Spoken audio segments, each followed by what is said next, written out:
অমুসলিমদের রক্ত দেয়া বা অমুসলিমদের থেকে রক্ত গ্রহণ করা জায়েজ হবে কিনা? উত্তর হচ্ছে অমুসলিমদেরকে রক্ত দেয়া বা অমুসলিমদের রক্ত গ্রহণ করা উভয়টাই জায়েজ। কারণ মানুষ অমুসলিম হতে পারে, তার রক্তটা কিন্তু অমুসলিম নয়। হ্যাঁ, তার রক্তটা আপনি দিতেও পারেন, দিলে একজন মুসলিমের জীবন বাঁচালে যেমন সওয়াব পাবেন, একজন অমুসলিমের উপকার করলে আপনি সওয়াব পাবেন। তো সেই হিসেবে অমুসলিমকে রক্তও দেওয়া যাবে, আবার অমুসলিমদের থেকে রক্ত নেওয়াও যাবে, এতে অসুবিধা নেই। অনেক বক্তা আল্লাহর মোবাইল নাম্বার দেন, মোবাইল নাম্বার বলেন, এটা ঠিক কিনা? আল্লাহ মাফ করুন, আমরা আসলে ফেসবুকে দেখেছি, এটা খুবই মারাত্মক একটা অপরাধ। না জেনে হয়তো বলে থাকেন, আল্লাহ তাআলা ওনাকে মাফ করুন যারা এই কাজটা করেন। আল্লাহর মোবাইল নাম্বার বলে কিভাবে?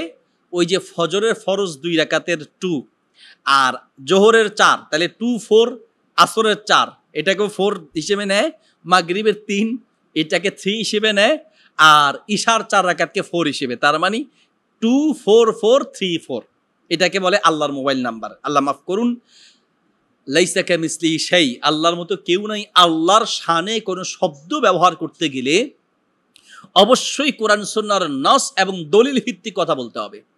নিজের মন মস্তিষ্ক বানায়া মজাক করে তামাশা করে একটা বলে দিলেন, আল্লাহ মাফ করুন, নাউযুবিল্লাহ, এই জাতীয় কাজ অবশ্যই বিরত থাকতে হবে। নিঃসন্দেহে এটা একটা অপরাধ। আল্লাহর শানে আপনি এমন শব্দ ইউজ করছেন যেটা মানুষের ক্ষেত্রে আপনি ব্যবহার করছেন। তাহলে লাইসা কামিসলিহি শাই, আল্লাহ তো মানুষের মতো না, আল্লাহর সাথে কোনো সাদৃশ্য হয় না। কাজী আল্লাহর মোবাইল নাম্বার বলে এইরকম মজাক করা, নিজে গবেষণা করে আল্লাহর শানে একটা কথা বলে দিলেন, এটা সম্পূর্ণ হারাম। এই কাজ থেকে আমাদের সকলেই বিরত থাকতে হবে। যারাই অপরাধে লিপ্ত হয়েছেন, আল্লাহ তাআলা তাদেরকে বুঝার তৌফিক দান করুন এবং মাফ করুন। এরপর প্রশ্ন হচ্ছে, আমরা অনেক বাচ্চাকে দেখতে পাই, তারা বলে থাকে যে খাওয়ার সময় 2 হাঁটু উঠাইয়া খাওয়া, এটা কি আসলে সুন্নাত?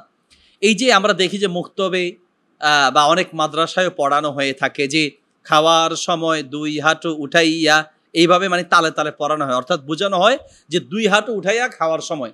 এটা আসলে সুন্নাহ নয়। 2 হাঁটু উঠাইয়া খাওয়ার সময় এটাকে সুন্নত মনে করা, এটা মোটেও উচিত নয়। রাসূল সাল্লাল্লাহু আলাইহি ওয়াসাল্লাম থেকে এটা সুন্নত এরকম সাব্যস্ত করার কোনো দলিল প্রমাণ আসেনি। আপনি আপনার অহংকার প্রকাশ পেয়ে এভাবে খাবেন না। কিন্তু এই যে 2 হাঁটু উঠাইয়া যেমনটা আচ্ছা আপনার হচ্ছে বাথরুমে বসার মধ্যে করে এটাকে খাওয়া, এভাবে খাওয়াকে সুন্নাহ হিসেবে সাব্যস্ত করার কোনো দলিল পাওয়া যায় না। এরপর প্রশ্ন হচ্ছে, ভিসা ক্রয় বিক্রয় করা জায়েজ হবে কিনা, বা আদম ব্যবসা জায়েজ হবে কিনা? আদম ব্যবসা বা মানুষকে নিয়ে ব্যবসা করা জায়েজ নাই। এটা হলো এক কথা যে মানুষ ক্রয় বিক্রয় করবেন, এটাকে আদম ব্যবসা নাম দিয়েছে। যাই হোক, আসলে মূলত আদম ব্যবসা বলতে ভিসার ব্যবসা, বিদেশে লোক পাঠানো আনা নেয়া করাকে বোঝানো হয়।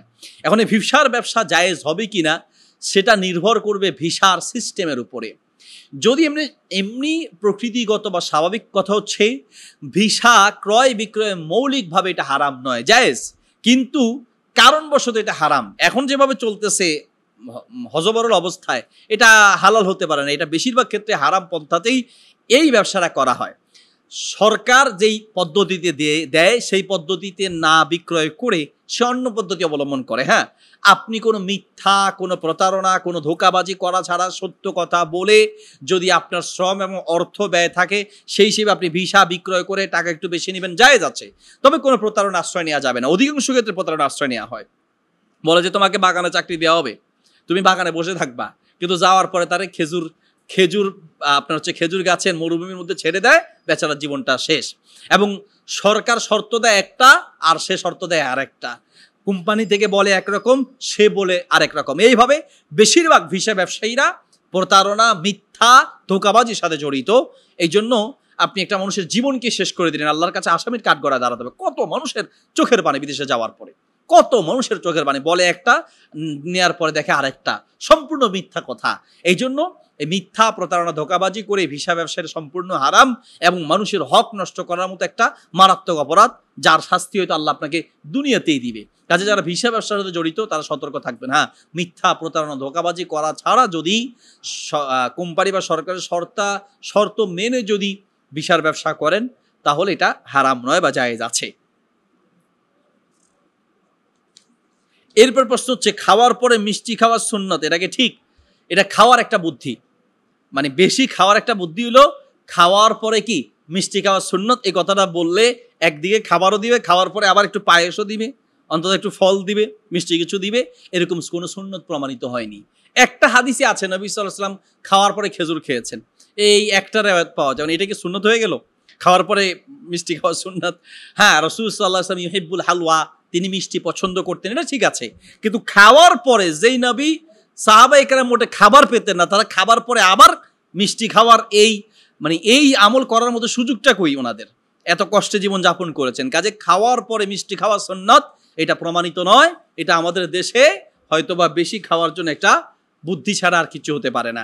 সুন্নত বলা যাবে না, জায়েজ, আপনি খাওয়ার পরে মিষ্টি ব্যবস্থা থাকলে খেতে পারেন, কিন্তু এটা একটা নিয়ম বানিয়ে সুন্নত বানিয়ে ফেলা এটা উচিত নয়। এরপর প্রশ্ন হচ্ছে, মেয়ে সন্তান হলে আজান দিতে হবে কিনা এবং সন্তান হলে মিষ্টি বিতরণ করা যাবে কিনা? উত্তর হচ্ছে, মেয়ে হলে আজান দিতে হবে। ছেলে হলে যেমন আজান দিতে হয়, মেয়ে হলেও আজান দিতে হয়। আমরা শুধু ছেলেদের ক্ষেত্রে দেই, মেয়েদের ক্ষেত্রে দেই না, এটা একটা ভুল কথা। মেয়ে হলে আজান দিতে হবে। এরপরে মেয়ে সন্তান হলে বা ছেলে সন্তান হলে মিষ্টি বিতরণ করা, পরীক্ষা পাশ করলে মিষ্টি বিতরণ করা, এটা শরীয়তের কোনো কিছু না। এখানে সওয়াবের কিচ্ছু নেই। আপনি দুনিয়াবি একটা সিস্টেম হিসেবে চাইলে মানুষকে একটু আনন্দিত করার জন্য আপনি একটু আনন্দিত হয়েছেন, আপনি একটু খুশি হয়েছেন, আপনার বাচ্চা হয়েছে, সেই হিসেবে চাইলে আপনি মিষ্টি খাওয়াতে পারেন। তবে মিষ্টি খাওয়ানো হচ্ছে আকিকা খাওয়ানো জরুরি, মানে আকিকার দেয়াটা হচ্ছে জরুরি। আমরা মিষ্টিতে অনেক টাকা খরচ করি, এখন আকিকা দেওয়ার ক্ষেত্রে কয় টাকা নেই, পরে করব। সপ্তম দিনে আকিকা দেওয়া জরুরি, মিষ্টি খাওয়ানো এটা জরুরি নয়। এরপর প্রশ্ন হচ্ছে, আমি জাকাতের কিছু টাকা আলাদা করে রেখে দিয়েছিলাম, কিন্তু আমার হঠাৎ একটা বিপদ দেখা দেওয়াতে সেই টাকা ভাঙতে চাচ্ছি, এটা জায়েজ হবে কিনা? উত্তর হচ্ছে, আপনি জাকাতের টাকা যদি আলাদা করে রেখে দেন, আপনার জাকাত আদায় এখনো হয় নাই। হ্যাঁ, আপনি আলাদা করে রেখে দিয়েছেন, সাক্ষী রেখেছেন, পরবর্তীতে আদায় করবেন। তো যতদিন আদায় না করেন ততদিন আপনার কাছে আছে, মানে আপনার দায়িত্ব এখনো আছে। আপনি চাইলে সেই টাকা থেকে খরচ করতে পারেন, তবে এটাকে আবার পূরণ করে রেখে দিতে হবে। কিন্তু সমস্যা হচ্ছে, আপনি খরচ করবেন, সাক্ষী রেখে দিবেন, যাতে করে আপনার অর্থ থেকে এই জাকাতের টাকা আবার আলাদা করে রেখে দিতে পারে। জাকাতের টাকা আলাদা করার পরে সেখান থেকে খরচ করা উচিত নয়, বাকি একান্ত নিজের খুব প্রয়োজন হলে খরচ করতে পারবেন, আবার সেই টাকা পূর্ণাঙ্গ করে রেখে দিবেন। এরপর প্রশ্ন হচ্ছে, পুরাতন মসজিদ ভেঙে আমরা নতুন মসজিদ করতে চাচ্ছি, এমত অবস্থায় আগের মসজিদের ফ্যান, লাইট, লোহা ইত্যাদি বিক্রি করা যাবে কিনা? উত্তর হচ্ছে, পুরাতন মসজিদের কোনো জিনিস আপনি বিক্রি করতে চাইলে বিক্রি করতে পারবেন। শর্ত হচ্ছে